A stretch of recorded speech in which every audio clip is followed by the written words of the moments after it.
Welcome to Two Brothers and an Idea. They call me Ferdinand, the bringer of balance, leader of many disciplines, and one of your hosts of Two Brothers and an Idea. And I want to bring you our co-host, Brother Smart, Nalan. What's going on, brother? How you doing? Peace, peace. What's the word? How you feeling, man? I'm feeling pretty good, man. I'm ready to clear up a few different things that has been communicated and that I think warrant a response. Understood, understood. I'm glad we are bringing it to the forum. So, yeah, I'm gonna let you start off with the topic, of course, breaking it down, and then I got a question right after. All right. Well, today's episode 33. I'm the guy with the books. We got Mr. Smart on the line. We're going to talk about Fughazi clergy, pastors, sheiks, reverends, clergy of all kind, etc., who are presenting a message that's not leading the people to everlasting life more abundantly. That's not leading the people to the wealth that they are innately. Oh yeah, I like that. Well, yeah, I had to ask the question right away then, because you know, like to keep things organic, and you definitely had a good conversation the last podcast, and I know we were going to segue into following up on that topic, but you called it audible today, so it's not nothing negative, of course. We gotta stay on our toes always, but I am curious as to what caused you to go into this topic today. Well, it cut out for a second, so I'm not sure if you asked me a question. Yeah. I said, what caused you to go into this topic today? Well, I posted something on Facebook concerning the zodiac, and a young woman she responded in the comments, and she said, "Take this demonic foolishness down." And I'm just sitting back like, "Wow, you're so lost, and you're so out of it, out of connection to our ancient ancestry that you don't even understand that this is our ancient ancestor science." And this same science has been used to control you without you even really understanding that. And you're so far outside of where you need to be that you called it demonic. So I understand how we get there. This is a conversation we consistently have about the poisonous food, about the watered down education, about all these different things that are connected to a death culture, right? But when she did this, it was almost like she did it while the stars was aligned. She is almost like she activated something. Because I'm just reading this and I'm like, hold up, man, lost it. Let me go ahead and address this. So I addressed it in the comment, and then after that, I'm like, you know what? Let me make a video. And after that, I was like, you know what? We need to put this on the podcast. This needs to be an actual, real conversation that my brother and I have. Understood, understood. Yeah, I'm not even gonna dibble and dabble because I don't know her. I wasn't in the mix of the sauce, but that's very interesting to call something demonic, and that's something I noticed that a lot of people do when they don't understand certain things, or they like to spew words out to just easily categorize something that they're unfamiliar with, and that's Exactly. something. Yeah, I'm glad you are definitely addressing this so we can you know clean up that whole concept and that spewing of negativity towards something that's unfamiliar. We're gonna stop all. Absolutely. And I want to say this real quick to everybody out there. Listen, um, all pastors, sheiks, reverends, clergy of all type. Listen, I put the link to the virtual studio in the comments. Feel free to click the link and come on in here with us. Listen, we about to pull out the Bible. I got multiple versions of it set aside for everybody. All right, we about to hit multiple different time references of the Bible. We've got the Quran. We've got the Koran of the Moorish Science Temple of America as well. Listen, we got dictionaries. We about to really dive in to what should be happening, what is or isn't happening, and what the result will be because of these behaviors. Love it, love it. Yes, sir. Let's start this thing, and yeah, let's lead the way. Go ahead and start it with the first point, because All I right. like. Well, I would say the first point would be for us to take a look at what's happening in these churches, right? And not just churches, in the temples, in whatever building, whatever body of people, whatever they're being taught as far as ideology is concerned, they're utilizing spells, right? They're utilizing spelling, they're utilizing magic, right? European magic, right? Because even though the root of this language, English, comes from us, we didn't create this language, right? So we would need to look at the roots of words. We would need to get an understanding of these things, right? And once we start to really go down that path, we start having an understanding of European magic, right? So they basically took transcendental alchemy and brought it down to the philosopher's stone concept of lead to gold on the physical level, right? So they debased something pure that would have taken each person from spiritual lead to spiritual gold, and they took it down. Well, why is all this is important? Because we've got to understand the need for the European to have magic. They believed that the ancient alchemists were performing magic. So now what we have is a bunch of people who, to this day, 2,000, 3,000, 4,000 years later, they're still in love with magic. They're still putting that to work. Well, in today's world, the strongest of that European magic, we might call it legalese, right? A person's got to be able to understand how these words are put together. Now, if a person understands that, now they have a stronger understanding of the law of suggestion, right? What we experience in repetition, we become. All of these things are super necessary to be able to step into a space of leadership and teach ideology, in my opinion. And this is because of the need for demonstration to be aligned with whatever their knowledge level is. It's not just enough to be able to spit off some Bible verses off the dome or spit off some Quran ayats off the dome. No, you need to be walking the path of whatever it is you're talking. Now there's alignment for the people. Now they can start to have inspiration to what it is that you're doing, because you are not a block of wood pointing the way. You are the leader that is walking the way, and they can see it and they can emulate it, right? So these are the things that we're missing, and it's as a result of them not understanding the language, the etymology, the origin. If a person doesn't understand the origin of the religion that they're serving, well, they could be practicing anything and wouldn't truly know it, because all they're focused on is the little rise that they get every now and again when they say hallelujah. Well, the rise that they get every now and again when they say Islam, right? Well, what is that? That's just a little band-aid. You're not even getting what you're really supposed to get. Your full birthright. Your full birthright is available to you if you follow certain instructions. However, the leader's got to be able to properly interpret those instructions if they're going to lead a group of people. And that's where we're at in a problem right now. And I can tell you all the different ways if you're interested.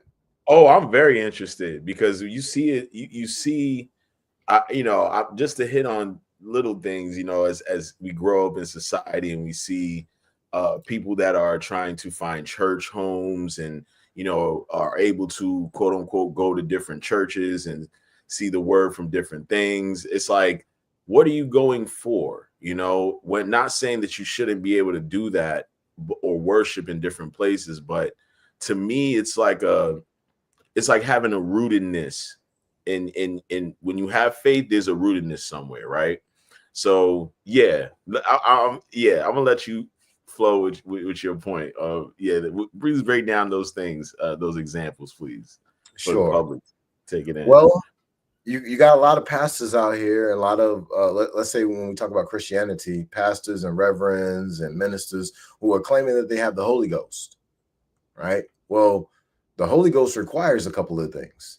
At minimum, it requires purity and it requires repentance, right? So one of the things that I often talk about is the definition of repent.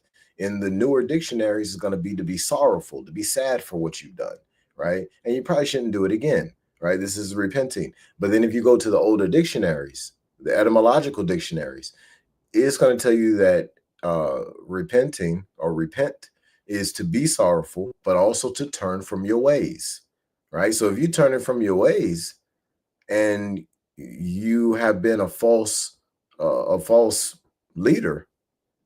Well, that not only means that you got to turn away from everything that you've done, but you also got to speak against it. And it also speaks about this in the Bible. Like it says it right in Ezekiel chapter 13. One of the first scriptures of that chapter speaks about prophesying against those who prophesy of Israel, of the religion of Israel, right? Anybody who wants to go check this out, feel free. Ezekiel chapter 13. You go see it for yourself. So we got a lot of violations that's happening, but these violations are happening because of misinterpretation, right? Misinterpretation, but also misliteration. I may be saying that word wrong, right? But when you have transliterations that are not done right, so when you have all of this happening, and you have a bunch of people who got so much noise going on up here, they're not able to discern the proper truth. So what they're going to do is not only are they going to misrepresent the lessons within the Bible or the Quran or the Koran or the Vedic and Manic laws, and the list goes on, right? They're going to also have a demonstration that's off somehow, right? So that demonstration is going to be off in a number of different ways because they're not properly utilizing the lessons to have everlasting life more abundantly. Well, what does everlasting life more abundantly look like? It looks like someone who's free. It looks like someone who's happy. It looks like someone who is doing what they're supposed to do, so it gives them everlasting life. Well, if they are exhibiting signs of a death culture, they probably aren't achieving everlasting life more abundantly. And that means that for their specific doctrine alone, they're not following the directions.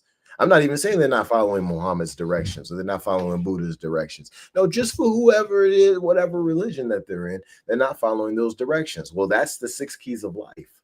That's nutrition, water, exercise, sunlight, sleep, and goals, right? This is just the 6 keys of life to get life back in a person. Now, if a person really wants to take themselves to the next level, you want to become light as a feather. You want to be able to spread them wings and fly. Well, you would have to focus on dealing with your perspective of a belief of self within the realms of your regressed trauma. And as you free yourself of those bonds, now what you've done is you put yourself in a position where you can soar. Now, let's go back to the Holy Ghost for a second, right? Because we were just lightly touching on that. You got a lot of people who claiming they got the Holy Ghost. It takes purity, it takes repentance.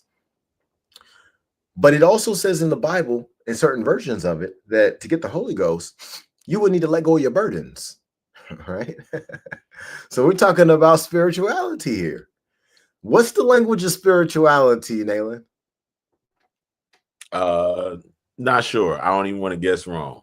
The language of spirituality is symbolism.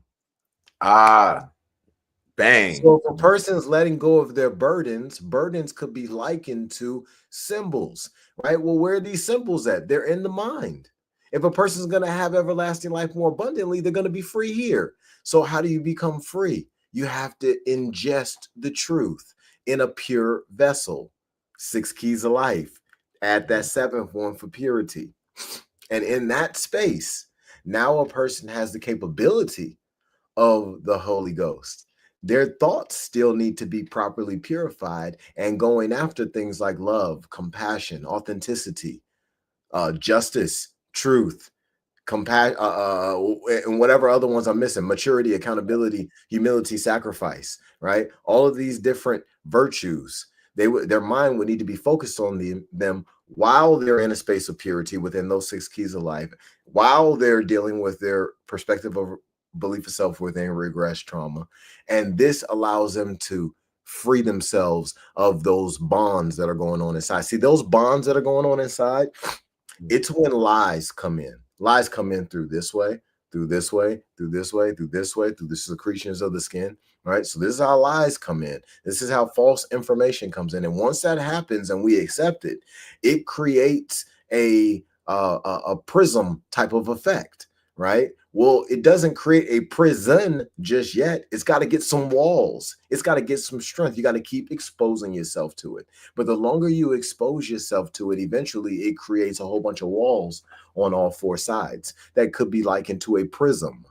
but it ultimately becomes a prison for the mind, right? This becomes a cell for the mind to stay in at certain points of that person's life when they've dealt with some type of trauma, and they never allowed themselves to grow out of it.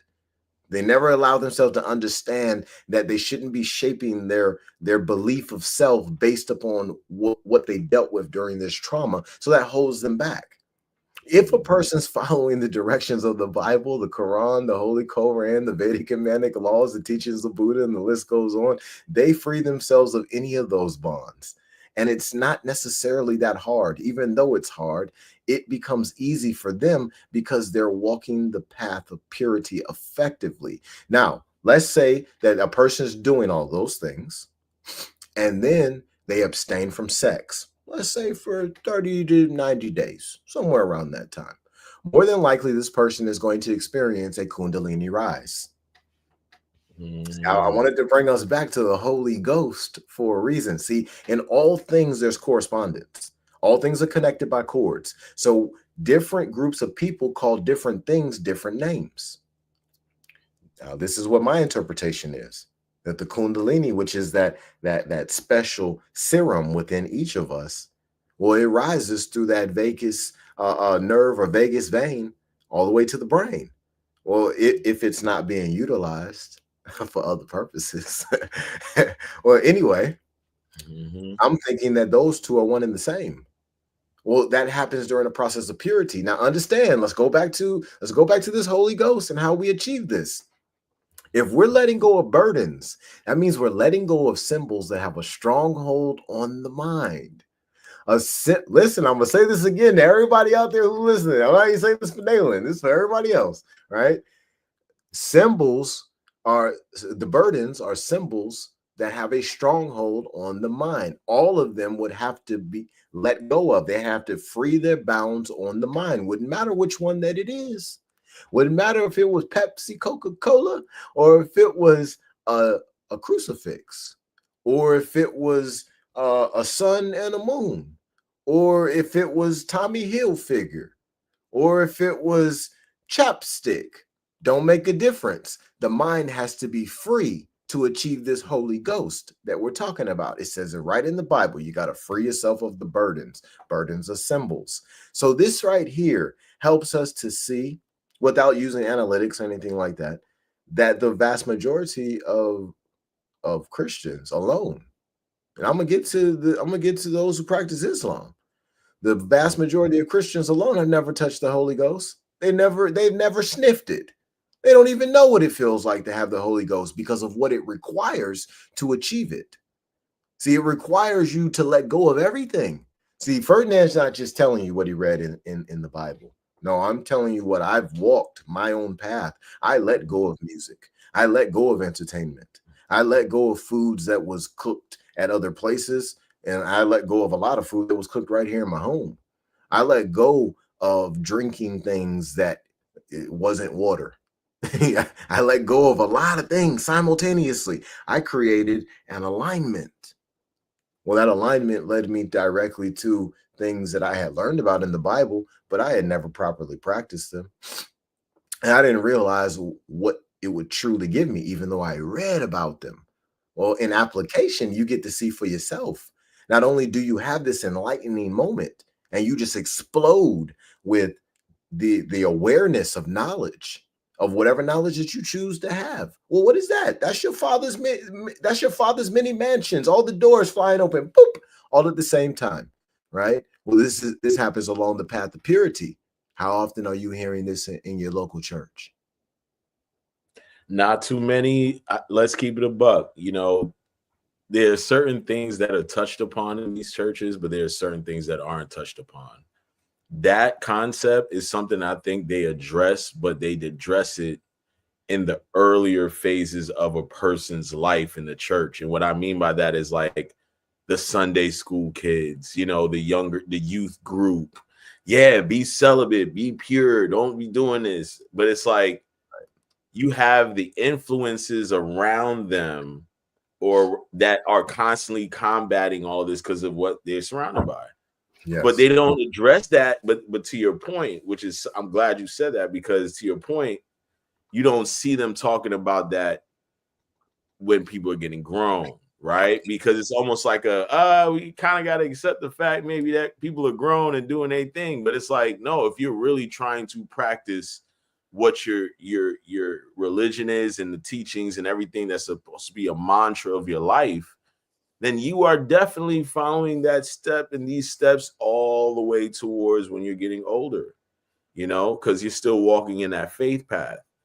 But to your point, it's not really addressed once people get to above a certain age. And it should be. Thank you. I appreciate that. And it should be, because this is a walk that we're supposed to be walking, period, right? Whichever religion that we choose, they pretty much all got the same, they got a commonality of morals, principles, ethics, and universal laws. So when we think about them from that perspective, they're all really the same, right? And even though they have their own individual differences, which is cool, nothing wrong with it, right? But when we look at what's happening in Islam, it's a similar situation, right? You got very specific instructions within that Quran of Muhammad, and then you got very specific instructions in that Quran of the Moorish Science Temple of America.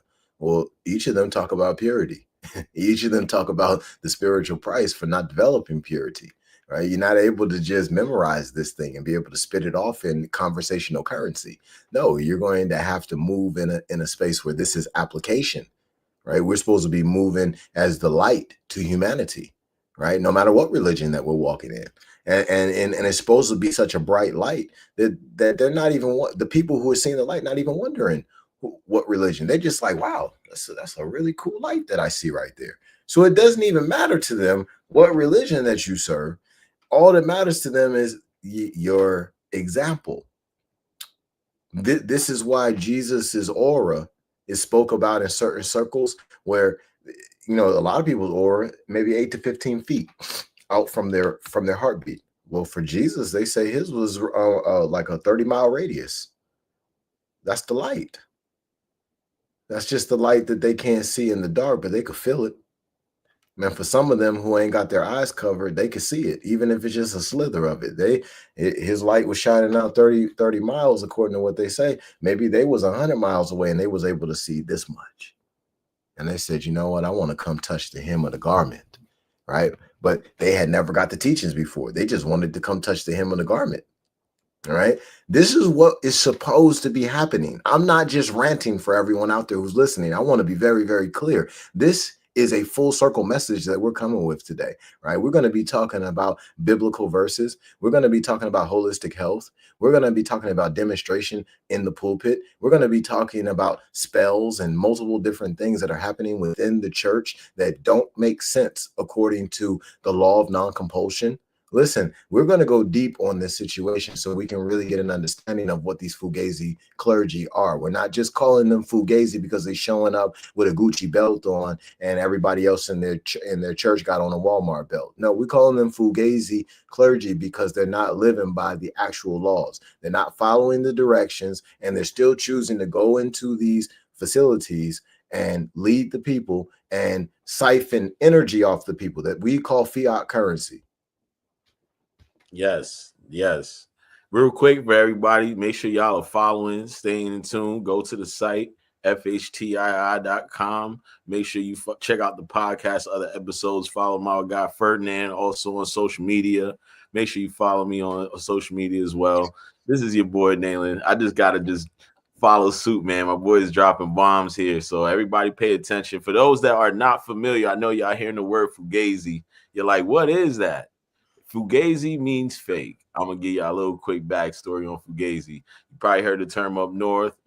Probably not heard it in pop culture. Fughazi meaning fake. So just to tie in back to, again, Ferdinand's topic with Fughazi clergy, it's a prevalent thing. And I think this is why us as a society, there's a lot of lostness. There's a lot of confusion, like you were saying earlier. There's a lot of disassociation with reality because you're constantly battling what you know is right and wrong based on what not only are you influenced by, but even by the people that are telling you that this is what you're supposed to be doing. You're supposed to be the beacon. You brought up of course, Jesus and what type of energy he had and how it attracted everyone for a radius. And he bestowed, if you look at the book, he's supposed to bestow the people that have that knowledge or that ability to transmutate that feeling to others, the ability to do that. So they are supposed to be your pastors, your officials that are in these different realms, spiritual spaces that are conveying the message. So when you think that there's confusion in your life and you're constantly going to church and you're going to pray and you're going to these different facilities, you got to take a step back for a second, because it is internal, but then your energy inward is going outward, just like other people's energy is going outward towards you. Like you said, the energy transfers within us and towards others. So pay attention, everybody. I know Ferdinand got some info. Let's break it down. One of the things I do want to touch back on before I move forward with, I'm about to put a Bible chapter on the screen, is when a person is going down this path of purity, they've got to make sure that they are aligning their thoughts, right, with high vibrational principles. Because this is what we're really doing, is we're raising the vibration. And in that space, we can elevate the Kundalini.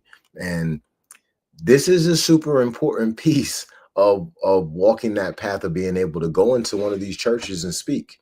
This is going to help the people be able to trust the demonstration. Now, before I go, because I can go off on a tangent, let me go ahead and share the screen real quick. I want to show y'all Ezekiel 13 in the Bible, and I'm going to go ahead and read it for everybody. False prophets condemned. The word of the Lord came to me, son of man, prophesy against the prophets of Israel who are now prophesying. Say to those who prophesy out of their own imagination, hear the word of the Lord. This is what the sovereign Lord says. Woe to the foolish prophets who follow their own spirit and have seen nothing. Your prophets, Israel, are like jackals among ruins. You have not gone up into the breaches in the wall to repair it for the people of Israel so that it will stand firm in the battle on the day of the Lord. Their visions are false and their divinations a lie. Even though the Lord has not sent them, they say, the Lord declares, and expect him to fulfill their words. Have you not seen false visions and uttered lying divinations when you say, the Lord declares, though I have not spoken? Therefore, this is what the sovereign Lord says. Because of your false words and lying visions, I am against you, declares the sovereign Lord. My hand will be against the prophets who see false visions and utter lying divinations. They will not belong to the council of my people or be listed in the records of Israel, nor will they enter the land of Israel. Then you will know that I am the sovereign Lord. Because they lead my people astray, saying peace when there is no peace. And because when a flimsy wall is built, they cover it with whitewash. Therefore, tell those who cover it with whitewash that it is going to fall. Rain will come in torrents, and I will send hailstones hurtling down, and violent winds will burst forth. When the wall collapses, will people not ask you, where is the whitewash you covered it with? Therefore, this is what the sovereign Lord says. In my wrath, I will unleash a violent wind, and in my anger, hailstones and torrents of rain will fall with destructive fury. I will tear down the wall you have covered with whitewash and will level it to the ground so that its foundation will be laid bare. When it falls, you will be destroyed in it, and you will know that I am the Lord. So I will pour out my wrath against the wall and against those who covered it with whitewash. I will say to you, the wall is gone, and so are those who whitewashed it. Those prophets of Israel who prophesied to Jerusalem and saw visions of peace for her when there was no peace, declares the sovereign Lord. Now, son of man, set your face against the daughters of your people who prophesy out of their own imagination. Prophesy against them and say, this is what the sovereign Lord says. Woe to the women who sew magic charms on all their wrists and make veils of various lengths for their heads in order to ensnare people. Will you ensnare the lives of my people but preserve your own? You have profaned me among my people for a few handfuls of barley and scraps of bread. By lying to my people, who listen to lies. You have killed those who should not have died and have spared those who should not live. Therefore, this is what the sovereign Lord says. I am against your magic charms with which you ensnare people like birds, and I will tear them from your arms. I will set free the people that you ensnare like birds. I will tear off your veils and save my people from your hands, and they will no longer fall prey to your power. Then you will know that I am the Lord. Because you disheartened the righteous with your lies, when I had brought them no grief, and because you encouraged the wicked not to turn from their evil ways, and so save their lives. Therefore, you will no longer see false visions or practice divination. I will save my people from your hands, and then you will know that I am the Lord. You know, this is a powerful, powerful chapter, bro. The reason why I wanted to bring this chapter up for everyone is because we need to understand what the price is for this. The price for this is death. Okay. It doesn't matter which way people want to look at it. The price for this is death. You led a lot of people down a path of the lack of everlasting life more abundantly. Well, what is the lack of that? The lack of that is death. Somehow, whether it's a slow death or a fast one. Now, let's look at the symbolism, because we were just talking a little while ago about the language of spirituality. The language of spirituality, for everyone out there listening, is symbolism. So we got a couple of symbols in here we need to pay attention to. It says that the sovereign Lord is talking, right? Well, if we translate that utilizing symbolism, well, who's the Lord, right? Well, it says in the dictionary that the Lord is someone who is the like the ruler of the land, or the head of the land, right? The person who is in control of the land. But when we look at it from a perspective of symbolism, now we're talking about the zodiac. We're talking about planetary now. Well, the Lord in the zodiac is Saturn. Saturn is symbolic of justice. Saturn is symbolic of time.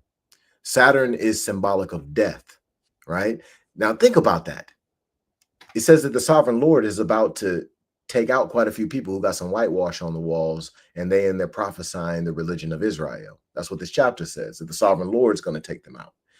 So maybe what we're talking about, maybe we're not necessarily talking about is Lord Washganoski. Maybe we're not talking about that Lord. Maybe we're talking about the Lord who is known as the Lord of Karma, the father of the planets, right? Who is this father? Saturn, right? Now, Saturn, let's stay there for a second, all right? Because we got a problem when it comes down to Saturn and these leaders understanding how they're supposed to be moving. The last time I checked, there's two words that go together: Saturn and Sabbath, right? Because the Sabbath day is Saturday. Saturday is Saturn, right? Listen, I'm telling y'all right now, tell one of these preachers to click the link. Tell one of these sheiks to click the link. I haven't even pulled out the books yet. Okay, we pulled out a website, Ezekiel 13. I don't even need any other books. Let's keep going. All right. Now, when we look at this symbolism, let's go back for a second to a couple of these verses, because I want everybody out here to get a full understanding of what we're dealing with and what we're looking at right now. Okay, because we're dealing with a lot of people who are following people who don't know what they're doing. Now, there's some other symbolism in here that I want to touch. Let's go over here to the sovereign Lord says that he's going to put out some heavy winds and some rains, some hailstones. All right. Now, rain and hailstones would be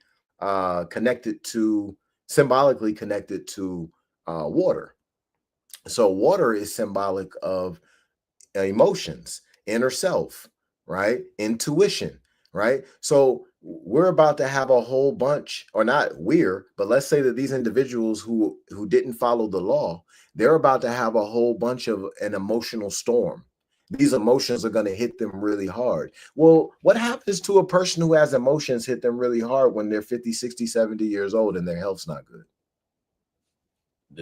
All of this just, death, damn near, sickness to the point where they can't recover, all types of stuff. Exactly. Now, when we talk about wind, there's going to be some violent winds. It says right here, rain will come in torrents, and I will send hailstones hurtling down, and violent winds will burst forth. Well, what are winds? Winds is air. Air in symbolism is how we think. Air in symbolism is spirit.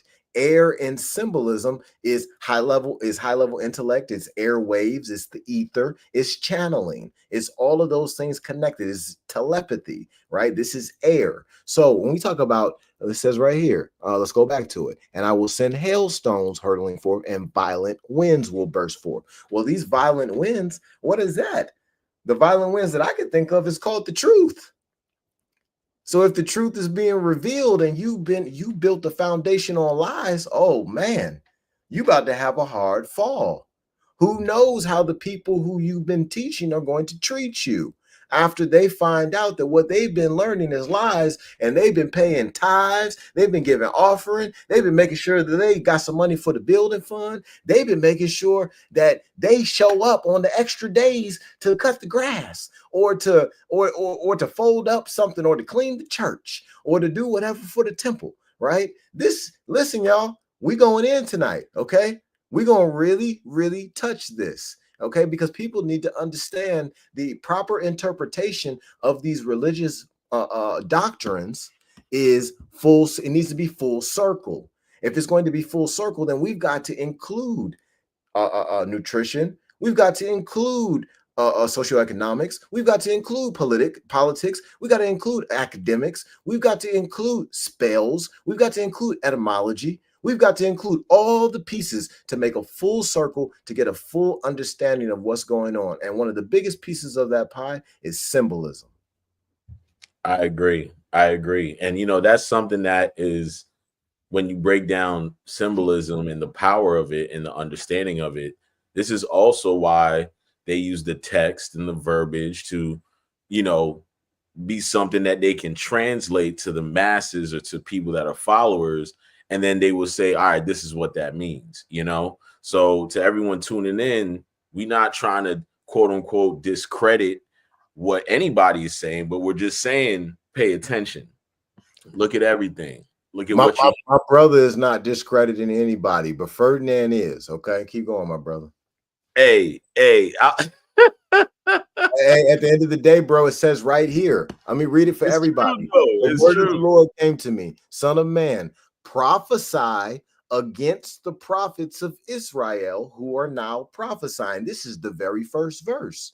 Well, if we prophesying against anybody, that means that we're discrediting them, right? So I respect that you're not on that path. You kind of just, you know, you my wingman in this. I get it, right? But I want to make it very clear to everybody out there who ain't living the life that they're supposed to live. Yeah, I'm prophesying against you right now. And I put the link in the comments. Feel free to click the link, come on in the room, and let's talk about it. And we'll use all the books necessary. Make no mistake about it. The Mastermind Library got plenty of them. We're about to really hit this topic, right? But one of the things that you just brought up is about these guys prophesying things from where, you know, they just kind of came out of nowhere with it, or they just use their own personal representation of what they thought it was. Well, it says right here in one of the first few verses about prophesying out of their own imagination. Well, why is that a problem? Because they're supposed to have a connection as above, so below. And if they have that proper connection, now what they're doing is channeling a message directly from source, directly from God, directly from Allah. Well, if you're not connected because you got a calcified pineal gland, too much cinnamon toast crunch, too many Chick-fil-A sandwiches, well, now what happens is you're prophesying out of your own imagination. You're leading a group of people down a path of disaster because your interpretation is messed up. Meaning you now your dissemination is messed up and you don't look the part. See, the part ain't about whether I got on Gucci or Armani. That don't even matter. I'm supposed to come as I am. I could come with this shirt off. It wouldn't make a difference. All that matters is this vessel is coming in the way it's supposed to. This carbon-based cybernetic machine is showing up the way that it's supposed to because the spirit has control. And that being is now walking by spirit and not by sight. This is the path of purity. This is the path of what leadership is supposed to be. And it is very easy to identify when they're not walking the path that they're supposed to. And it's also easy to identify if they're about to be one of the ones who's going to suffer the price of Ezekiel 13. Okay, so yeah, let's build on that, because you know what? Brother Ferdinand is absolutely correct. You are absolutely correct. And I don't want anybody to think it seem like I'm trying to be PC. No, he is correct. there's a lot of falsehood prophecy going on in these institutions. And I'm glad we're really addressing it, because when you think about it, we've all seen this, man. We've all heard the stories. People like going to church for the drama. Let's be honest. Like, you don't go to church really for the praise and worship, because if you do, you be holding your pastors and your people accountable for the F ups. Oh, And you know what? let me touch that just for a second. I'm sorry. I gotta jump. I'm sorry, you unleashed a little something. Go ahead. I'm gonna come right back. Right, that praise and worship part. That is part of the spells. That is part of the raising the emotion that is practically gaslighting. It's manipulation. Because if you got somebody who don't know what they talking about, but you just raised everybody's vibration, I know it was the blood, amazing grace, how sweet the sound. Well, if you got all that going on, and it might be Whitney Houston type that's singing, I would go, oh, Jesus, hallelujah. And then the preacher started preaching, oh yeah, I'm gonna believe everything you talking about. You just had Whitney Houston singing. You got the floor, my brother. Nah, I'm glad you brought that up, because that's the whole pomp and circumstance of it all, right? It's like you're not translating exactly what it should be. You're creating this facade because you're picking apart what you want to use to get the masses to understand you, right? Or to follow what you say is right. And get that money, right? Like you said, to get that money coming in. But to your point, there's a lot of levels. You start seeing the way the lifestyle is for some of these guys. And I don't mean, like you said, like there is a bad thing when you walking around suited and booted and you got these nice cars, but yet the quote unquote church needs funds for this. And then we got to raise money for this. And we still need to get this going. Well, that's part one. Then you got the fact of, shoot, let's keep it a buck, infidelity in the church. There's a lot of people that talk about the drama of some of these guys being on a high level or a pastor or whatever. I'm going to go there because it's been there. You know, the energy is there. We addressing the nuances. And the issues. I got a story. Keep going. Yeah, but, you know, we addressing the issues. And right. Again, back to the drama part, right? Like, you shouldn't have all these different women that you're engaging with other than the quote unquote person that you married and quote unquote took a vow to God for. So what you're doing out here with all these different situations, all these women are out here, you know, trying to clamor to the words of most of the time it's a predominantly male in the field, right? That masculine energy they're looking for. Then the balance of the femininity, they don't have that balance of understanding where the role is. So then now you have a clamoring, or I guess you could say a constant drive of trying to figure out what your place is. And you're trying to constantly be in the place of next to this position, when no, you don't need to be worried about any position. You need to be worried about what's being taught and what's being learned. Like you said, all that right now. Les, exactly. So, I mean, it's like, ooh, when you really, to your point, yeah, I want somebody to come in here. I think great discussion. Appreciate you, Willie Williams. We appreciate the shout out. Great discussion. Appreciate you. Please don't be afraid to drop some info. Let some people know what's going on. We just keeping it a buck here. You know, we just people that see the world for what it is, and there's a lot of symbolism. There's a lot of things that are around to really tell you what's happening. But part of the reason why there's a lot of confusion and disorientation right now, like my brother Ferdinand is saying, is because people are literally stuck and not addressing the real issue in your leadership. Because a lot of people say, oh, the community doesn't have leaders, but yet you're going to institutions to gain knowledge from these people, to gain the understanding of something. That sounds like leadership. This sounds like you're following something. So as a follower, you should be able to say, yo, leader, sensei, teacher, that's inappropriate. That's not right. And then that person, like you said way earlier, should be able to understand the teachings that they're trying to truly live by, and bestow that, you know what? You're absolutely right. I need to apologize, make amends. However you do that with your creator is on you. But you got to still be able to take that inner accountability first. And these guys hop and skip and dance and will do everything around the bush to not accept that when they're wrong. They try to make it seem like what they've been doing is correct. You can't address them. I'm above reproach. That's called a trauma reaction, right? So a bunch of what you described are all trauma reactions. So like trauma resistance, trauma bonds, trauma disassociation or trauma avoidance. And all of that is as a result of them not walking the path of purity. They see, most of these guys don't realize if they're in the space of someone who understands, right? Who really knows, right? So when you're in the space of someone who truly knows, now what they can do is they can take the spiritual lessons that they get from these different doctrines and they can translate them on the planes of things made manifest. They can translate them to the physical level. So now I can explain the covering of the eyes, the ears, and the heart. Well, what is that? What is it covered from? What can't get through? Truth.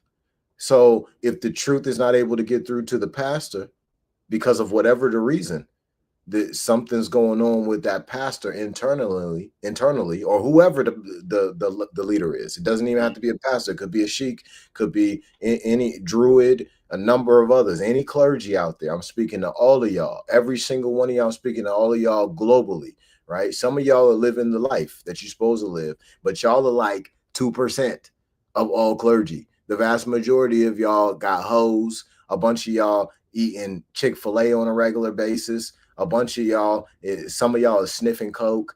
Some of y'all is just doing your family members dirty, or a bunch of y'all is just saying, you know what, forget about living a healthy life.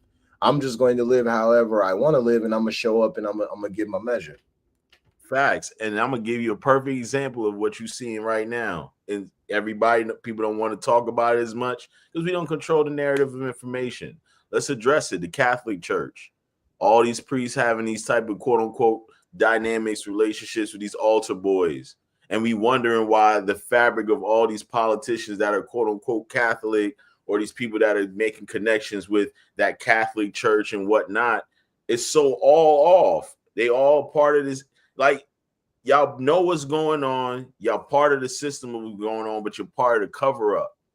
And as a public, as a society, think about when the old Pope died, and then they had a new Pope take over, and people are like, word, like he's people trying to emphasize what he's saying, and he's talking about being a little bit more progressive. This is different than other popes, and yeah, but your institution, bro, all your ambassadors that are across the world, like you said, there's a vast majority because they had a system. Let's go there. They had a system of covering it up, meaning if you call that hotline saying you want to report something of what happened to you, it was handled in-house. It wasn't like, oh, we're going to go to HR and we're going to get you a lawyer and we're going to get this pastor a lawyer and we're going to do it. Nah, we're going to send a representative there. That representative is going to go there, figure out what's going on, reach out to the pastor, be like, all right, probably move him to another place. So he's not even a part of that situation physically anymore. But then that person is shit. They might get a settlement. They might not. The whole point is you don't hear about this stuff. That's why it was such a shock and awe when you heard about all these multiple past priests getting caught up in this situation. Check this out. Right? Check this out. So when you think about the CIA, the Central Intelligence Agency, they're going to tell their agents and all of their analysts and all the people who work for them that the highest priority is protecting the agency, right? So when we think about the Roman Catholic Church, which is way over the CIA is just one of their operations that we happen to have going on in America. When you think about what Vatican City, the power that it wields, everything that they do is going to be about fixing problems, is going to be about protecting the organization, protecting the papacy, right? So whenever people are doing some really dirty stuff, well, you done got so powerful that you don't want to be embarrassed, and you got good reason why you don't want to be embarrassed, even though it's not good reason. And that's kind of what we're dealing with here. So when we look at the leadership issue within the Roman Catholic Church, yes, we have a whole bunch of people who are not supposed to be in those positions. Right now, we got somebody wearing a fish hat, right? Y'all should research that fish hat that person wears, so y'all could get an understanding of who the vicar of Christ is on earth, right? We're going to listen. We about to break this down, okay? I want y'all to really understand where these individuals come from. You guys are thinking that the Romans, they fell. In 1453, not realizing that the Roman Empire extended its reign through the papacy. It's still in existence. It's still moving forward. Then you got Khazarians over in Israel. Listen, you got fake food. You got fake holy people. You got a fake vicar of Christ on earth. You got fake pastors, a bunch of fake sheiks. You got a bunch of fake everything. And you got fake doctors. You got fake teachers, fake superintendent. You got Donald Trump as president. Can you make the, we couldn't make this up. Nah, because you got fake money out there. You got fake hair. You got fake there's a lot of fake elements, right? Like the scam. And see, this is why when they talk about, you know, like you sort of brought up in the text with like the knowledge part being the storm, right? It makes so much sense when you literally have the hijackness of wokeism, right? Like the concept of being woke and how that was literally we created woke, right? As Black folks, that term woke. Oh, you woke. And that joint became a thing in a political point, right? And a political mantra that our non-melanated people try to adopt and say, nah, we're woke. We want change. We want things to be different. We thinking about things different. That's why we doing all this change for y'all. Bruh. When you really start breaking it all down, man, it makes so much sense why so much chaos is really happening right now in so many people's lives, because everything around you, the construct of being, is fake. Let me tell you a little bit about Confucius. So Confucius is one of the only leaders that I've ever read about in the history of mankind who ruled a province that had no crime. Well, in the Analects of Confucius, Confucius gives away the information on how he was able to achieve that.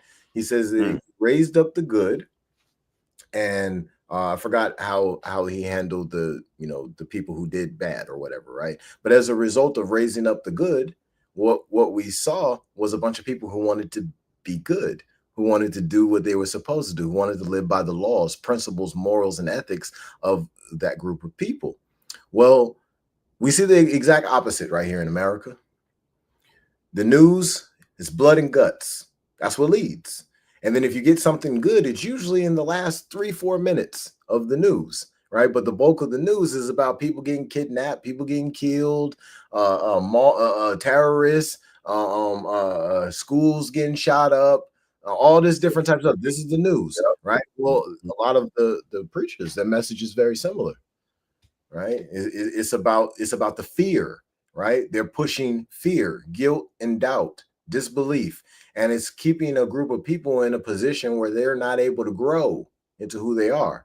So they're easy to control, right? It's a lot easier to control a 3-year-old than it is to control a 16-year-old, right? But if you're spiritually 3 years old, and now you're much easier to control, period, as a human being. You're an easy sheep to move for the shepherd to move.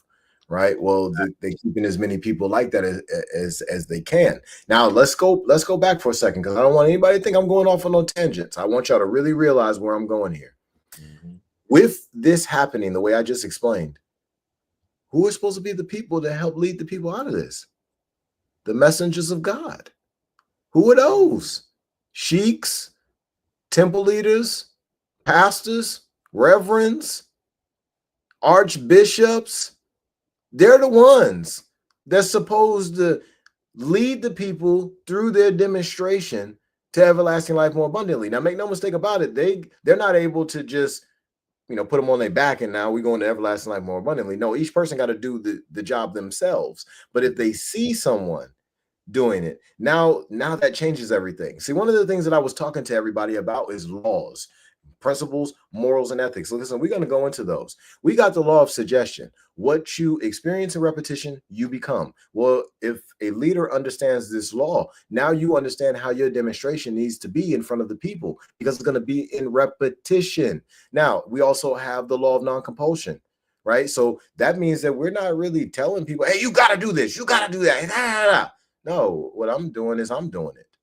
And because you see my light shining, now you want to come to the light. You want to be able to illuminate yourself. Well, hey, here's what I did to illuminate myself since you asked. right? But maybe you didn't ask. If you didn't ask, I'm just shining until you ready, you ask. Well, this is what each of the clergy are supposed to be embodying, right? These are just a couple of the laws. We got the law of reciprocity. We got the law of sacrifice. We got multiple other laws, right? But then we also have principles. And Nalan and I, we've been touching on a book lately called The Kabbalion that gives us 7 of those principles: mentalism, vibration, correspondence, cause and effect, rhythm, gender, and polarity. Listen, these principles are super important. This helps us to be able to identify what is truth. To properly understand truth, we need to be able to see with spiritual eyes. That means we got to be able to see these virtues, right? So all those 7 principles, but we need to be able to see them within the 3 great planes. We also need to understand that we're supposed to be walking this path of the 7 subplanes of each great plane simultaneously. This is what the clergy are supposed to be doing actively throughout their whole life. And then it activates a certain thing within them that they can pull out of them called ejuko, to draw out from within. And now their existential behavior is of the same as the truth, which makes you free. And therefore, people, you have no confusion. But this is why there's confusion now, because you literally have all these things that Ferdinand referenced and what is supposed to be done not being done. Imagine your hero, quote unquote, doing something that you're like, wow, I can't believe they did that. We see that on levels with celebrityism. But to your point, when it comes to the religious side of things, it's always been the hush over. It's always been the quiet thing. It's always been, for a lot of these people, an acceptance level of like, oh, well, he did something wrong. Well, or I'm gonna look the other way, or all this activeness of confusion is deep rooted in your subconscious because you see it's wrong. Like you said, you seek in truth throughout your whole journey spiritually. And this is supposed to be an ambassador of truth for you, this person that's in position. And your truth that you're getting is not in correspondence with how you're seeing this representation to be. This is what we're breaking down, people. You see it all the time on a lot of different levels. Even if you're not even into the church, just something to touch on real quick. Even if you're not even into the church and you go to church and you focus on, more on the universe and spirituality, or you go look into deities, or you might have someone who's like let's just simplify the concept. Somebody that's an elder, someone even a hotep type person that's out here saying these are the things that you need to do. And when you praise into Oshun and all these different people, but this person has children and they don't revere their children. They don't take care of their children. This person is sleeping with multiple different women in the community. And you're like, yo, I thought he was, oh yeah, he helping you meditate, but he helping all these people do the same little meditation, a little Reiki, whatever you want to call it. Yeah, I have to go there because I got to approach, just to segue, just to give everybody an example. These guys really carry it like they're on this crazy spiritual journey. And they're going to help you unlock your spirituality journey and get connected to the nature and everything. And then all these things is true of what should be done right.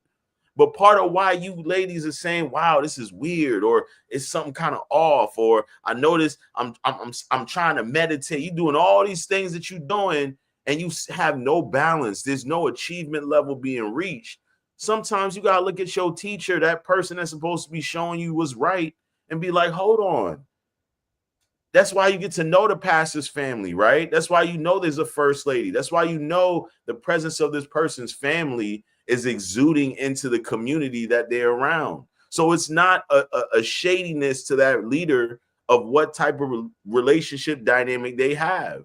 They married, they might not be married, whatever the case may be, but it's not no questionable thing of, it shouldn't be a questionable thing of, oh,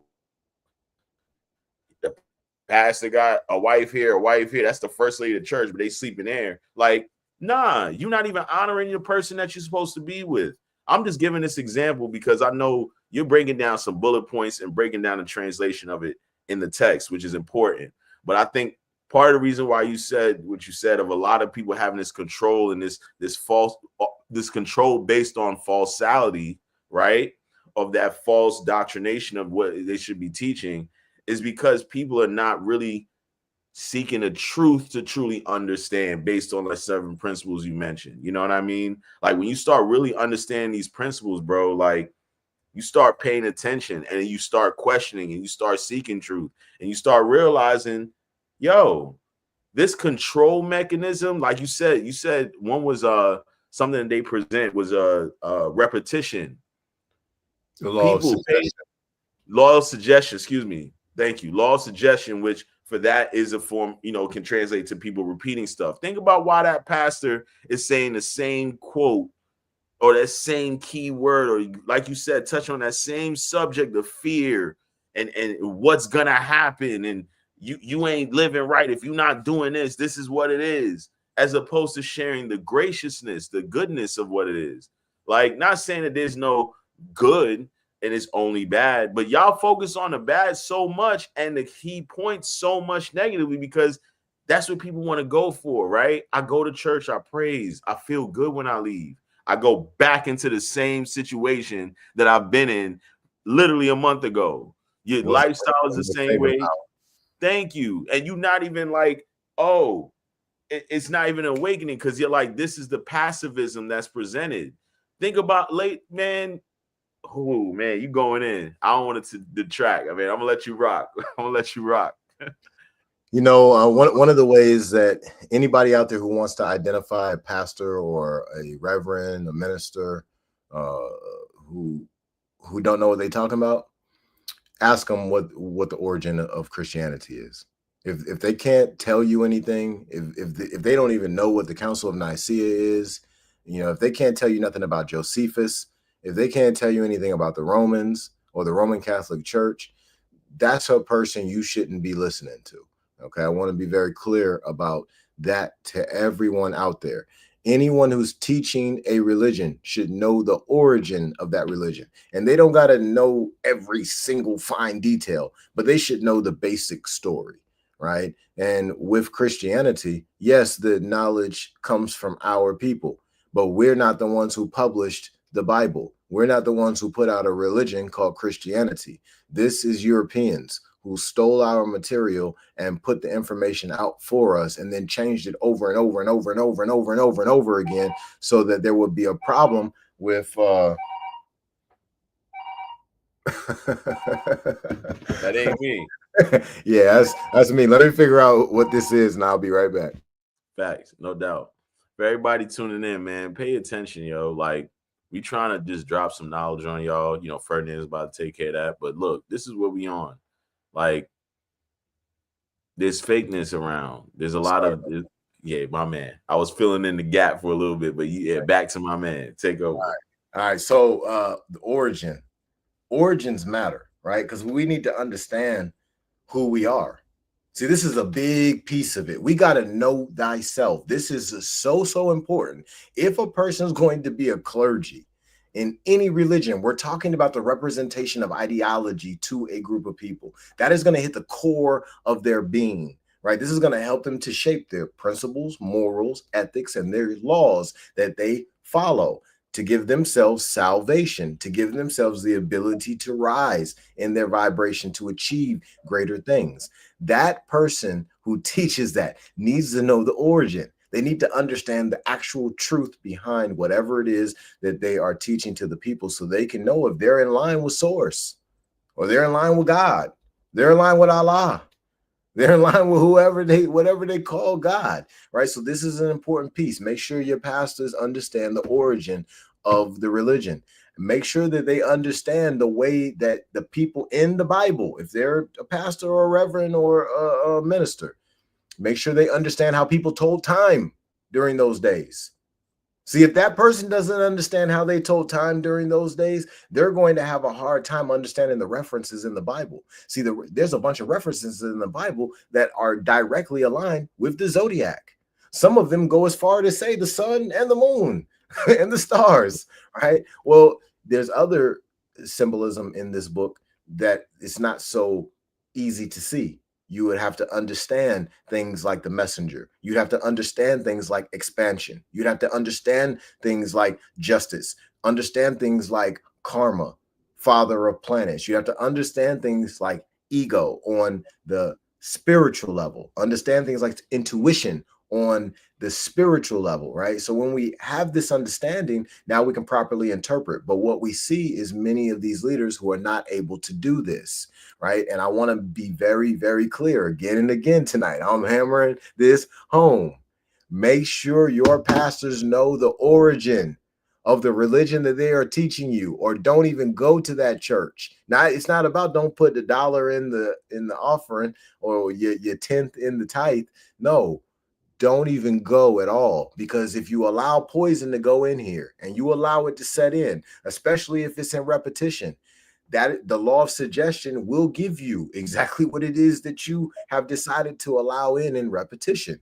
You will become that thing. So if that thing is erroneous nonsense, you will become that on the physical level and not really realize why a bunch of your goals, you're not able to achieve them, why there's a bunch of rooms that you just can't get in, why it is that you happen to keep seeing Dr. Billy Wojnarowski and he's telling you, hey, you need to do this to get rid of cancer. And you sitting back like, but I'm one of God's people. How do I got cancer? Leadership is how you got it. Don't even realize it. Yo, so factual, bro. Like we like I said, like, and you know what's interesting? Like when you look at communities, right? I'm down here in Virginia, you know, Hampton Roads area. There are a lot of churches, bro, around here. A lot of churches. I mean, you can drive on Todd at a mile radius, bro. I would say there's probably within, if you have one church, bro, within a 10-mile radius, no, bump that, 5-mile radius, you'll probably find another 20 churches easily. That's because the people are teaching fantasy. That's the reason why a lot of these churches are in the same shopping center with strip clubs or nightclubs. They're both selling fantasy. I'm so glad you said that, because the next thing I was going to say, other than the proximity, which makes me think of fast food places. That's crazy, the correlation. But yeah, fast food places, to your point, the locations. It's like the shopping centers around the corner from, you know, this little area we could buy some stuff, you know, down the street, like all in proximity. You can literally go to church, get the word, and then go to get some nasty food right after with your family and feel quote unquote good about everything. And then we get into this role of starting the week, starting the work week, and you already at a lower vibration because you already, you're not even getting the real substance, right? Let's dive in. Go ahead. Let's dive in, right? Go ahead. How our people get Christianity is because more than likely one day, many years ago, one of the brothers was outside working in the field, and the master said, hey, come inside the house, come check this out. And then he come inside the house, do whatever he's supposed to do. But then he notices, I got my boy Tim Pop over here, I'm about to pull him on the stage in a second. Okay. But he notices that there's this book sitting on the table, right? So he stops for a second and he looks at the book. Normally master come on, what you doing? Get back to work, you losing me money. No, but this time master didn't slap him on the back of the head. This time master said, you know what? Look at how he reacted to that one right there. Yeah, I think this would be a good one for them to learn. So he not only like give him some love for looking at it, he give him some scraps, right? So this story right here come from my homie Ron, right? I got to give him some love on a shout out Ron. But he told me this and I was like, wow, you know, it made so much sense that you get rewarded for looking at this book. Well, eventually over time, you done told a couple of your homies that you work in the field with, hey, you know, when I go look at this book right here, master give me some scraps. This is better than the food we normally get. I got some chicken, I got some cornbread, all that. I'm full, right? I got an extra meal, right? So they're like, man, I want some cornbread too. What? Chicken?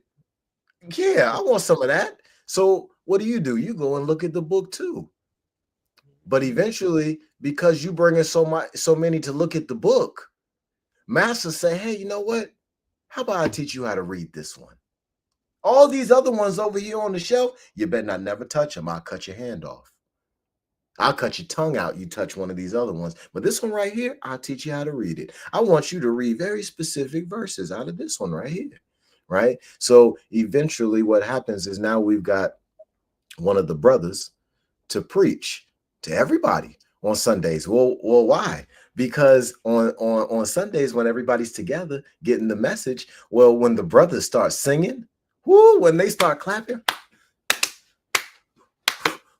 we never felt that kind of soul before. Oh, let's see what he could do if we let him teach about how good God has been to him out here in this field, picking this cotton, right? Let's really dive in. So I want y'all to understand that what I am relaying to y'all right now is not just a story.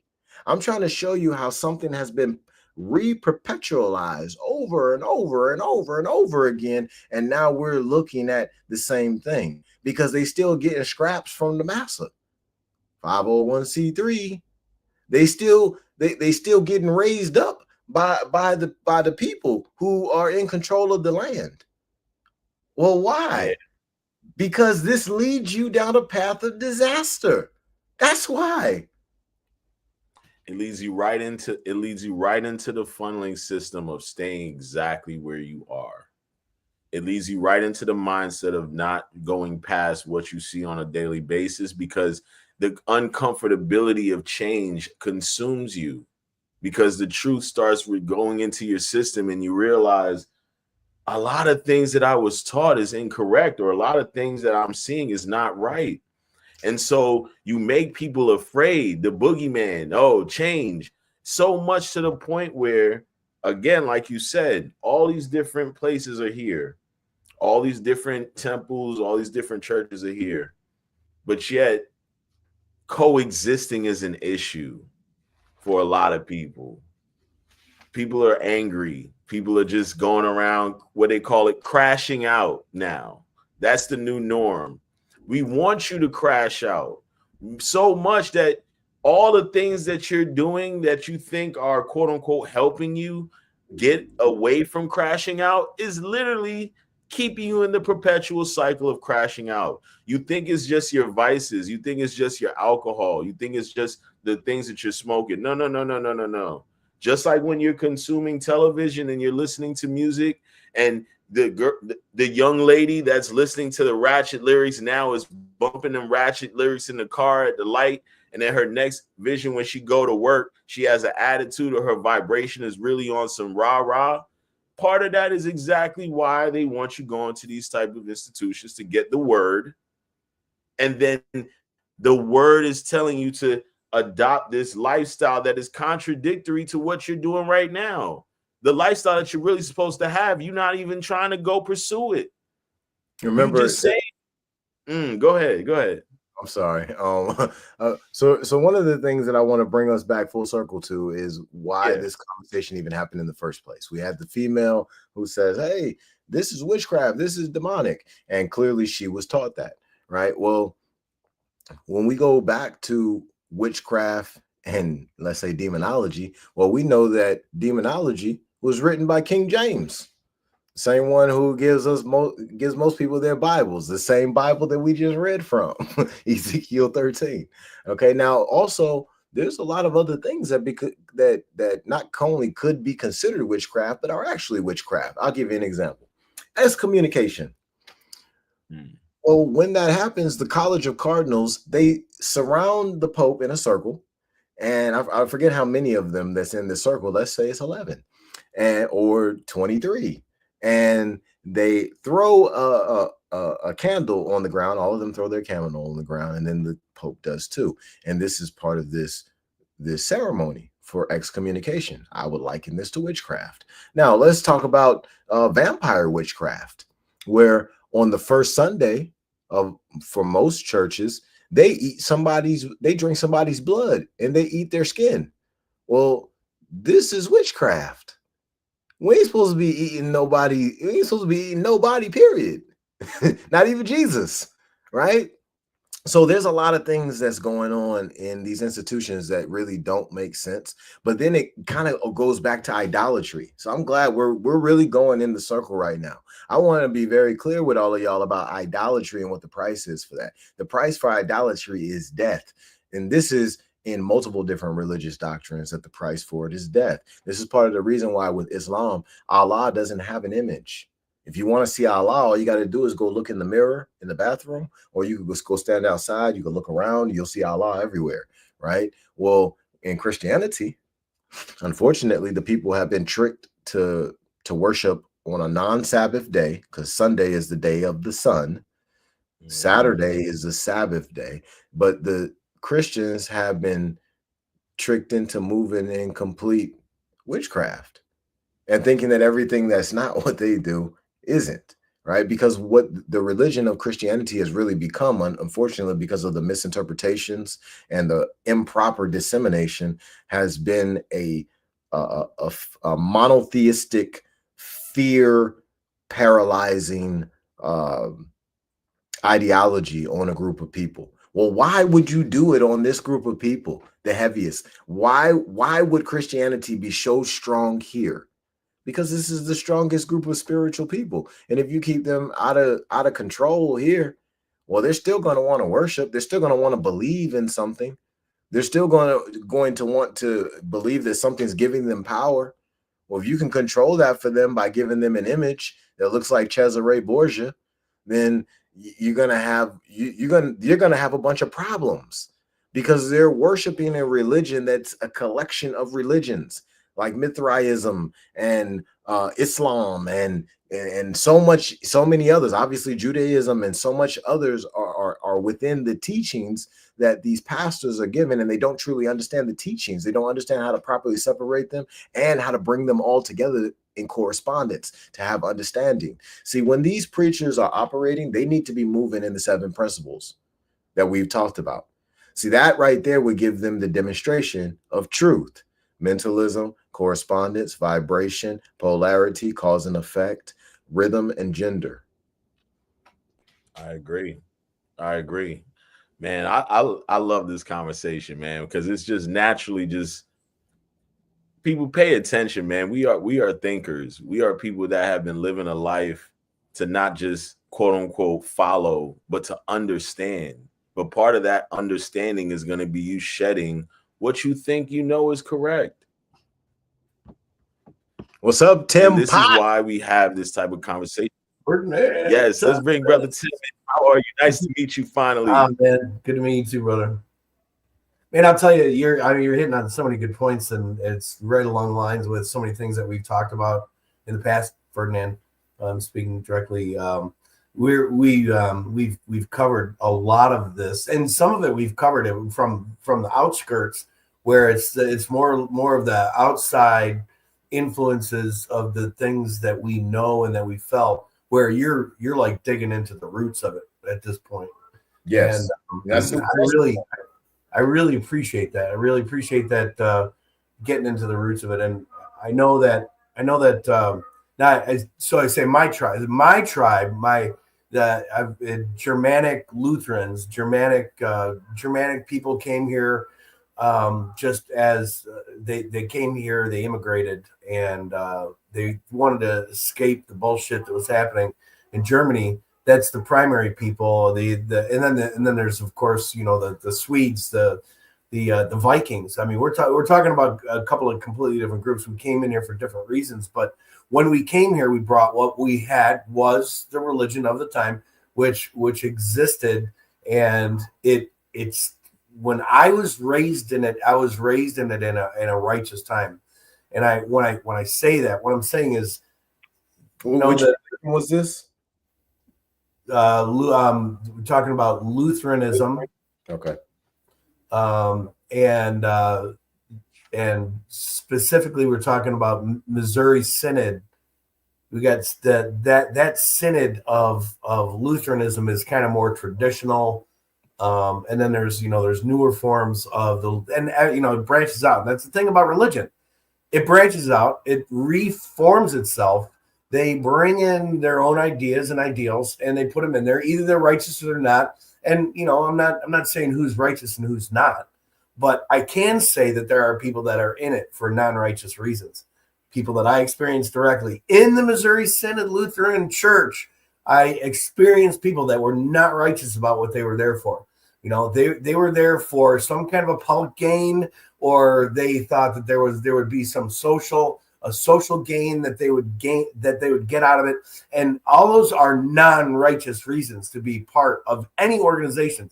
Man, go join a club down the street where they put on a kooky hat and they call themselves something else, anything other than religious.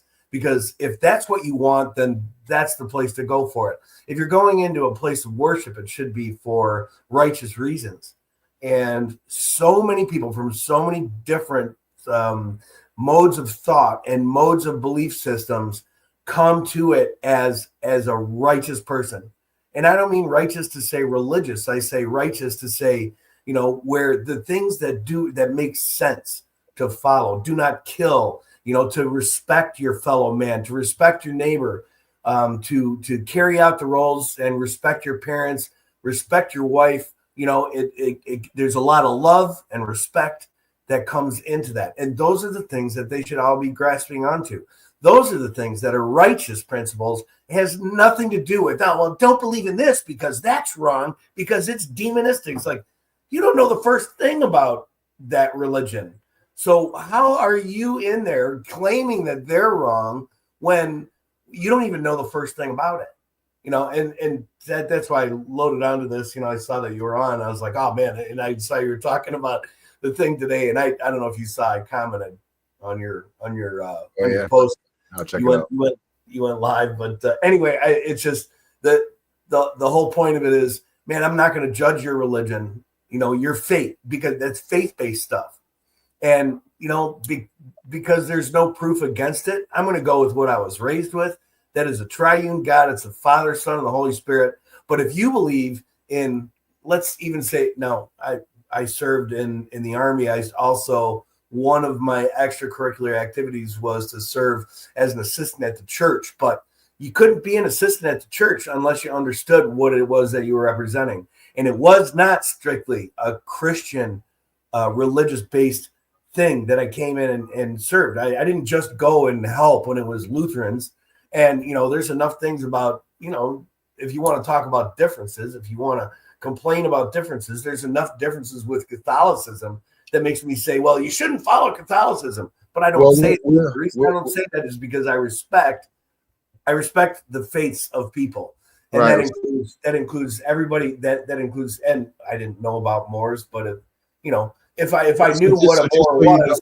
So for clarity, we're more so talking about the demonstration of clergy, not necessarily about religion. We're only kind of bringing in certain religions to help see the differences in what the religion is a little bit, but primarily to really get an understanding of what the requirements of the leaders are. And my point about the whole thing is, if you're going to come to a table that is surrounded by people of multiple faiths, you have to be ready to respect the multiple faiths. Absolutely, yeah. And that was something that was not being respected. I mean, we're not even talking. I guess to some degree, I haven't really seen faith really in it, but because the only things I've seen that you've demonstrated for me, what we're talking about with what you went live with was the Zodiac. The only thing that I've seen is kind of confirmation of the timelines, and it's like it doesn't change. If you go back in time and say, well, what did the Zodiac say here? What did it say here? What did it say here? It's like, wow, that really aligns with a lot of things that happen with what's going on on the earth. So I'm not even sure if faith plays a part in the Zodiac, and you can help me to understand that a little bit better. But my point was that she's coming on and saying it's demonistic. I mean, it's somehow it's Satan worship. Well, that's another conversation. This conversation, we're more so focused on the clergy. But I appreciate you. So clergy. So let me come around. Let me land my plane. So when it comes to clergy wants you to believe what it is that they were taught in seminary or whatever their religious studies were. They want you to believe what their church system, their religion system says is the right thing to believe. My point is, how can you know that when it's all faith? You're not talking about things that are based on substantial amounts of evidence and proof. So you believe what you believe. I believe what I believe. These are the faith-based things where there's no evidence to back this kind of stuff up. Right, so this comes to a mentality. This is not something that you go out and you say, go out and preach that what we say is right. Let me chime in on that. Right. Okay, so, go ahead. The Bible states in Hebrews chapter 11, verse 1, faith is the substance of things hoped for and the evidence of things not seen. Right. So this isn't really about faith. This is about knowing. And when we talk about any religion, it's about knowing. Well, what are we knowing? We're knowing thyself. And in the space of knowing thyself, all of the many doors of my Father's many mansions, all of them swing open. So now I'm able to go into all of these doors of knowledge and retrieve whatever my deepest desires are, right? But this is all as a result of knowing, right? The faith part. Knowing is the righteous part of it. Well, I wouldn't say that knowing is necessarily the righteous part. It is part of the righteous pathway, but the knowing part is a result of a person walking the path of purity, right? In the path of purifying this vessel. Yeah. Purifying the thoughts, the words, the actions, the deeds, purifying what goes into this body. Now that person gives themselves the opportunity to achieve higher vibrations because of walking this purity and to be able to know thyself. To truly know thyself is going to be very difficult if people got all kinds of different blood blockages. They got all kinds of different toxins up in them. They got a heavily acidic vessel, which in science some people may call metabolic acidosis. When you're dealing with all those different things, it's going to be very difficult for you to properly channel a pure message to the people. It's true. Right. And so the purity part, like he's saying, not just in what you're consuming in your tangible, eating part, but also the purity in how you're consuming knowledge, how you're going about life. So to the point of the Fughazi clergy or the fake clergy, right? We're saying that, yes, it is definitely the food part, because that's a major part of it. And hence why a lot of people don't think about diet until they're told, yo, you better get yourself right or else you're going to be in deep trouble. But what we're saying that the major problem of this fake or this constant loop of us confused and people being sick and nothing really changing is because the leadership in these institutions or the people that are in these positions, the purity of what they're saying to the masses is not even the purity of what they're living a lot of the times. So you're starting off in like and not even a filtered version. You're like trying to give somebody water, but you're telling them it's soda. And it's like, but there's nothing affecting my taste buds that are giving me the sensation that everyone else that have really told me what it's like have received. So now you have the people that are like meeting people in real life, like the non leadership position people, but people that they encounter, the mothers, relative, the guy on the street. And it's an element of spirituality that you're connecting with, that you're seeing or you're realizing is what it is. But when you're going into these places and you're trying to get that word or that understanding or that full translation of what it's supposed to be, you're not getting that. You haven't been getting that. We as people have not been getting that. So hence why there's a lot of that blockage in progression that a lot of people are internally feeling, because they're literally getting that negative, that blockage from their leadership, or that message is already blocked because of the vessel. You know what I mean? So yeah, Ferdinand. Yeah. No, I agree with everything you're saying. Yeah. No, and I'm glad you brought it up in that what you were receiving and what you pinpointed on, because that's how it exudes into everything else that these people are not living. It's like that confusion element is so much of what's going on with people that are faith-based, bro. When you really talk about just what they're living, what they're practicing, it's a confusion element. Ferdinand, what you got? Yeah. One of the things that we got to think about is talismans, right? So the Bible is a talisman. The Holy Koran is a talisman. The Holy Quran is a talisman. Vedic and Manic laws, talismans. Teachings of Buddha, talismans. And we could keep going. Now, what also is a talisman is this computer that I'm using, this phone right here that I got in my hand. These are all talismans. Now, what also is a talisman is these clergy. They're a talisman on behalf of God, or whatever a person calls God. It's very important that when a talisman is in operation, it's in operation with the right vibrational frequency, right? A high vibrational frequency. So if you ever get somebody to make a talisman for you, one of the things that they'll probably try to do is they'll probably try to make sure they do some affirmations and some prayers to keep their vibration up, right? Because once they give it to you, now that energy that they made it with is going to be in your hands. So now this person who should be using transcendental alchemy to shape themselves as a talisman of the truth, the vast majority of them are not doing that. And they don't realize that whatever this talisman comes into contact with in repetition, it's going to take on the same energies. Very similar to a lot of melanated people who are consistently exhibiting trauma responses that ultimately result from slavery. Well, why?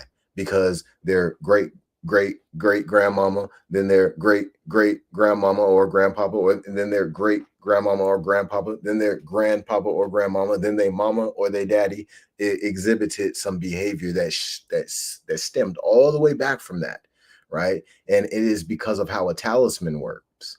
Whoever was the lord of that land was the talisman of that plantation. Right. So this is what we're looking at in a reverse situation, or a parallel universe, with pastors, sheiks, reverends, ministers in their specific organizations, in their body of whoever it is they're teaching. And these types of individuals who are doing this are leading the people to the slaughter. They're not able to see it because of what it says in the Quran of Mecca, the Quran of Muhammad, Surah 2, ayat 7 through 10. It speaks about the spiritual price. We talked about this a little earlier in this conversation, but that spiritual price, we see many people paying it.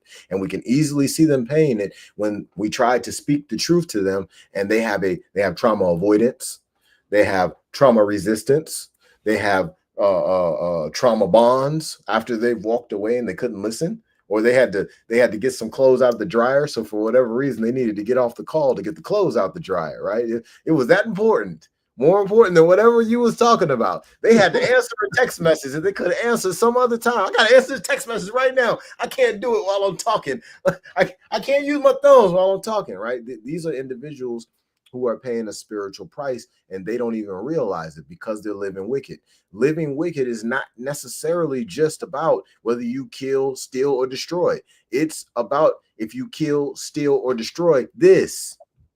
And the bulk of people are killing, stealing, and destroying from this on a daily basis because they won't read nutrition facts labels. They won't learn what's on this ingredients list of what they're putting in their body. They won't get up out of this chair and get moving. They won't put their regular feet or their hands on the grass outside. They're not doing certain things that this is the sin. They're ingesting things that's got them shaping their reality different, right? Like pornography, for example, or certain other types of images that's reshaping in their mind what reality is. So now they're approaching real reality as a fantasy. But it's not an actual fantasy. It's the real reality, but they're trying to treat it like it's a fantasy. They're trying to reshape it in their image, right? This happens as a result of false leadership. When a group of people has decided to accept the leadership of someone else, right? So if that man and that woman, they got a family, bunch of children, they accept the leadership of someone else, now that's what it is. Prior to that, maybe it was just that man. All he had, him and his wife, all they had was the Bible. All they had was the Quran, right? So now they got to interpret, figure it out for themselves. But if you go stand in front of somebody else, that person needs to have walked the path. And if they have not walked the path, well, it's more than likely a very, very good chance that they're going to be getting a piece of Ezekiel 13 for themselves. They're going to get to gnaw it off just for themselves. Well, that's what you were saying before too. I just talking about how do you respect somebody. So somebody's trying to tell you how you should live your life pure, and they come on and they have obvious like bad skin problems, and they're obese, and they have all this other stuff going on. But now you're gonna tell me how I should live my life? Like, dude, I'm old and I'm doing all right. So, and so I'm not really gonna listen to you. It doesn't really matter what you say, because I can't get past the fact that you're not taking care of your own spirituality, your own righteousness, living life right. Not talking about living with the Lord or any of that kind of stuff. I'm talking about making the right decisions and doing the right things based on what it is. And I guess that makes me a little bit of a humanist in the way that I put humans first, and that who are we as human beings? We're sentient beings. That means that we're able to think, feel, and touch and understand. We're able to make decisions and invent and create. These are the righteous things I'm talking about. I'm talking about love. I'm talking about the things that make mankind better. It's not about going out and preaching your God to me, because you know what? I'm satisfied with where I am with that. It's very complicated. Probably couldn't explain it to 80%, 90% of the people out there. They wouldn't understand my faith. Wouldn't understand my faith basis. But when it comes down to it, you don't need that in order to live in a righteous way, in order to live the right way, in order to. So just for a second, right? Let's touch this, right? Because you said something that was really important. You said, "What is man?" Right? So it says right here in chapter 1 of the Holy Koran of the Moorish Science Temple of America, it says, "But man himself is not the body, nor the soul. He is a spirit and a part of Allah." Now let's go a little bit further down here, right? It says, "Man is a thought of Allah. All thoughts of Allah are infinite. They are not measured up by time, for the things that are concerned with time begin and end." Well, if man is a spirit and man is a thought of Allah, man's not this body. Man's not the soul. Man's the spirit. So that means that man is the spirit and man has a body. Man has a soul, right? Man is infinite. Yeah. Oh, that's demonstrable in so many different facets too, and in our lives and how we think, what we connect to, the ability to. I mean, sometimes you just know something that's you communing with who it is that spirit body. And again, not to say that has anything to do with any specific religion. We're talking about connection to the mind and the body, the body, and the spirit, having that connection that is infinite. It's an infinite connection, and it's something that lasts forever. Whether you believe it does or not, it's the way it's going to come down. Because even when you take a look at the laws of physics are that there is no energy lost. It is only transferred from one form to another. That energy is the same thing that goes on when we're talking about what we're thinking about and what our spirit lives are, how we connect to ourselves and how we connect to other people. That is an energy that never fades. It never dies. You can waste it. You can throw it away. You can give it to the wrong source. Let's not go too deep down there. We want to stick with the clergy. Hey, Tim, I love the energy, Tim. Because look, you going in right now in the specifics, which is so dope, but it's so crazy because I love it. I love how specific examples you're getting. You know what I'm saying? But like Ferdinand said, man, the addressing, of course we came to this title because obviously there was a shift in something was presented in a way that was I got to address this. But at the same time, it goes to a bigger problem. Yeah, which is what we're really trying to hone in on. I'm always attacking the bigger problem, and when we're trying to deal with specific, that's why I need somebody like Ferdinand to keep me reeled in a little bit. It's let's not go any further down that path. We could do this all day long, and that's why our conversations. I mean, it used to be not as much anymore, but I mean, we would talk for 5 hours straight and be like, "Oh my God, I got to go do something else." Yeah, I get all the branches to just keep going, and which is my preferred mode of communication. It's, the way it works. So let's go back to this Holy Koran just for a second. All right, I want to bring y'all over here to the second half of chapter 1. Okay, It says, perfected man must pass through all the ways of life, and so a carnal was full manifest, a nature that sprang forth from fleshy things. Without a foe, a soldier never knows his strength, and thought must be developed by the exercise of strength. And so this carnal nature soon became a foe that man must fight, that he might be the strength of a law made manifest. Now, I want to be real clear about this, y'all.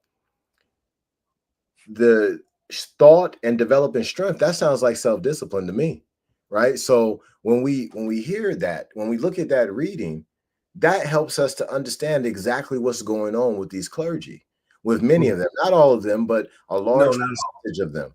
They have not properly developed the strength of thought. Well, that requires repetition of whatever it is you're supposed to be doing, these laws, these principles, these morals, these ethics. And when we are in violation of them, then what we see is an existential effect that may take place, like what Tim was talking about a little while ago with the way the skin may look, or the person may be heavily overweight, or they may have different types of diseases that you actually couldn't have those type of diseases if you were following the doctrine. It says in the doctrine to fast. It says in the doctrine to eat the leaves and the fruit of the tree. It says in the doctrine that the herbs are for the healing of the nation. This is what it says in the Bible, y'all. In the more science, it says that you're supposed to drink water to keep your body clean. It also talks about carobs and fruits and nuts and seeds, things that you could be eating, right? So these different doctrines tell you exactly how you're supposed to be living. But if you are interpreting based upon your imagination, which we talked about in Ezekiel 13, the price for that is death.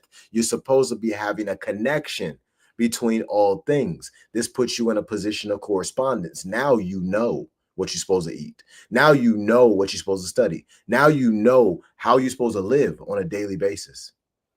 Yes, you become aware of the effects of what you're consuming in your body. Like, you know how people are literally living that life and they're like, oh, I'm sick. And then people are looking at you like, did you eat something? Yeah, right. It's not what I ate. It's not. I eat the same thing that I usually eat. Yeah, the same thing that you usually eat is poisoning you, like on a consistent basis. That is right. Slowly eating away at you to the point where when you get to be 50, 60, 70, you can't even cognitively be aware of a lot of things, right? And so what I love the way that Ferdinand was breaking it down with the text and everything, because it's so true. Like, we tend to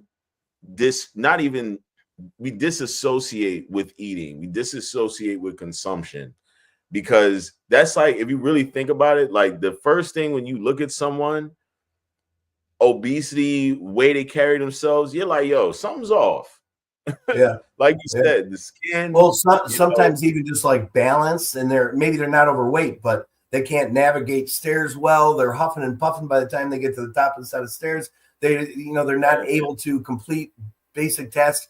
You know that their mind is maybe they're not the most. Not everybody carries the same kind of intelligence, and maybe your intelligence isn't that high, but then you sacrifice it with what you're putting in your body and the way you treat your body. So you're taking what could be the best of you as a person, and you're squelching that. You're keeping that under a cover, and that's a huge part of becoming the person that you can be, is being able to understand. Now, I know myself that it does not take a lot of intelligence for this.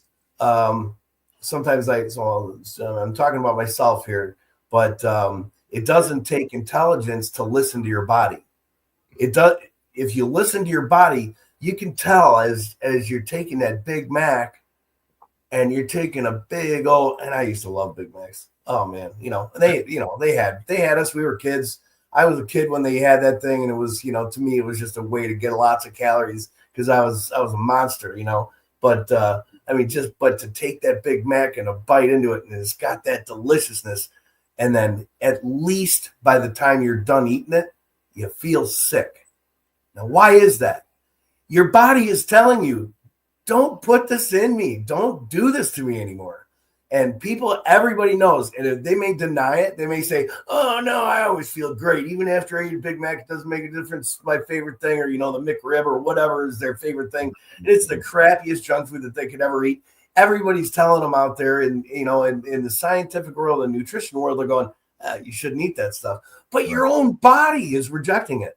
Your own body is telling you, don't put this in me again. Don't take another puff of within this Quran that I just put up on the screen, and for everyone out there, what I just showed was Surah 2 or chapter 2, ayat 6 through 9.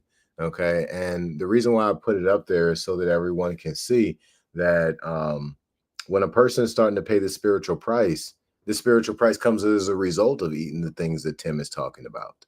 Right? As you eat these different types of things, and they have these polyunsaturated fats that you shouldn't have in your body, and you're creating all kinds of different cells that are out of control.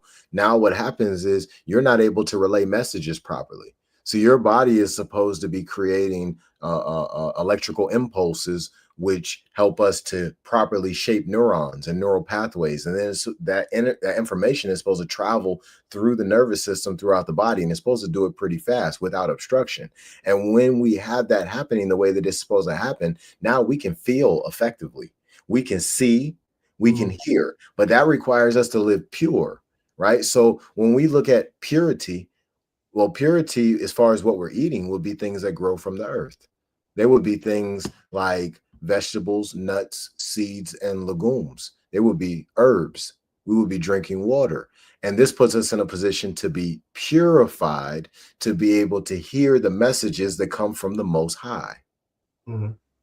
Facts. I mean, just look at how, for people that don't realize it, a lot of y'all dehydrated, don't even realize you're dehydrated. Oh my God. I can't believe how little just people just a segue for those that are paying attention, just because I need this to correlate in your brain a little bit. So a lot of y'all are dehydrated. A lot of y'all during the wintertime been consuming a lot of stuff, don't even think about consuming water.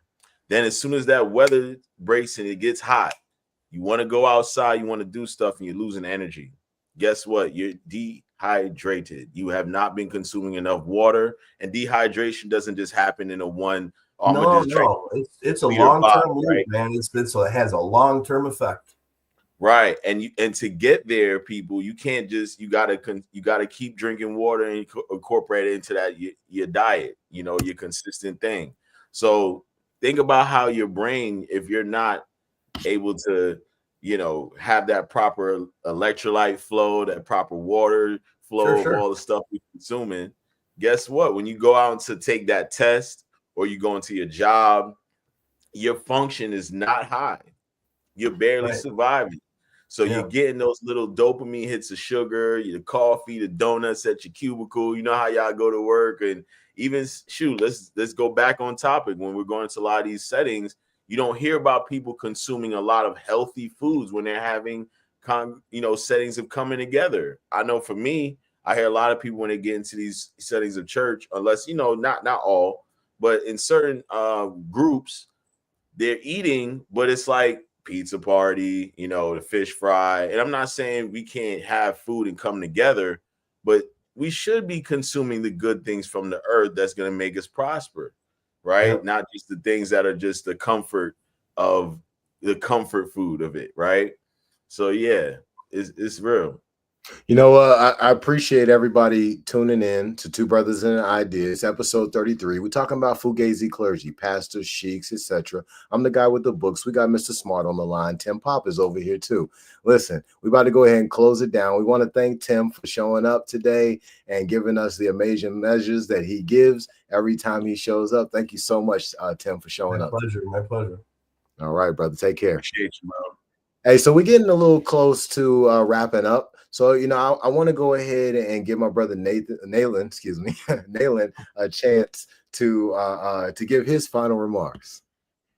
No doubt, man. Appreciate the segue, man. First and foremost, thanks again, Tim, for popping in. We appreciate the love. But again, everybody tuning in, final thoughts real quick. Please make sure you follow us. You see all our Instagram handles, social media handles up there, Cash App, whatnot. The messaging is real. We're deconstructing, we're composing it back into a message for you guys to digest. We really want you guys to understand that the awareness that you are thinking and the questioning that you're going through is nothing crazy, man. We are here to let you know that it's part of the journey of being better. So keep following us. We appreciate the love. And I'm going to turn over to my boy Ferdinand, who's going to let you know what it is. My brother, really appreciate this conversation. Appreciate you. You gave a lot of great pieces of information that kind of helped us create this full circle understanding of what's going on with our clergy in today's world.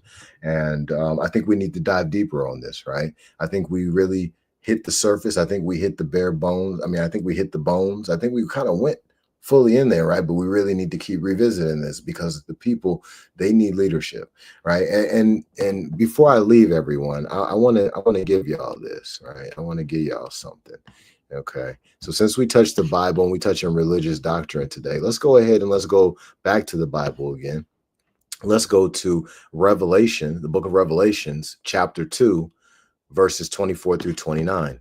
Now I say to the rest of you in Thyatira, to you who do not hold to her teaching and have not learned Satan's so-called deep secrets, I will not impose any other burden on you, except to hold on to what you have until I come. To the one who is victorious and does my will to the end, I will give authority over the nations. That one will rule them with an iron scepter and will dash them to pieces like pottery, just as I have received authority from my Father.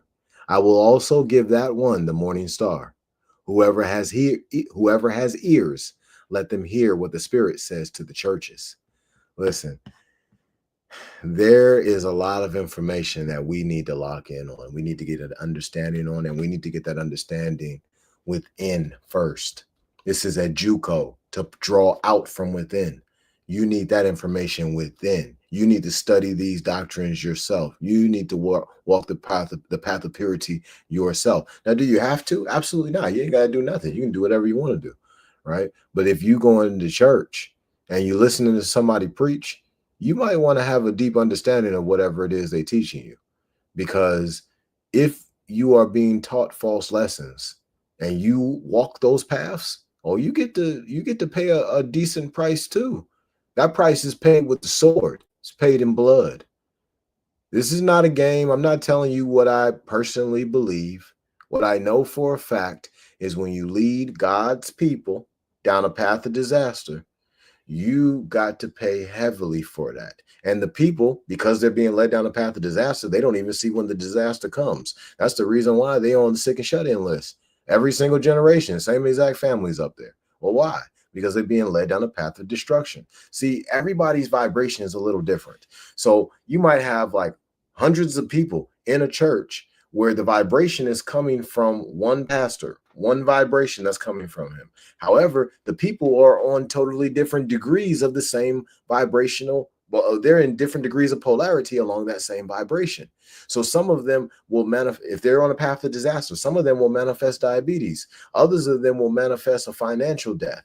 Others of them will manifest a lot of problems with relationships. And the list goes on how this can play out, pending what the vibration of the people are, but also pending what the vibration of the clergy is. So it's very, very important.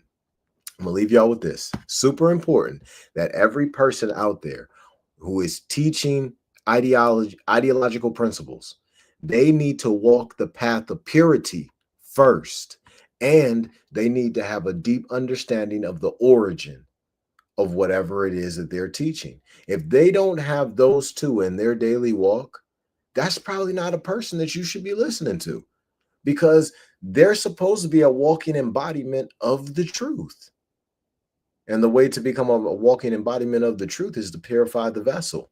Let go of the burdens, free the burdens, free the symbols within the mind. And now that vessel is white as snow. Now that vessel can spread the wings and fly because it doesn't have a chain and ball connected to its leg anymore. It's free. That's what the truth makes you. I say peace to all y'all.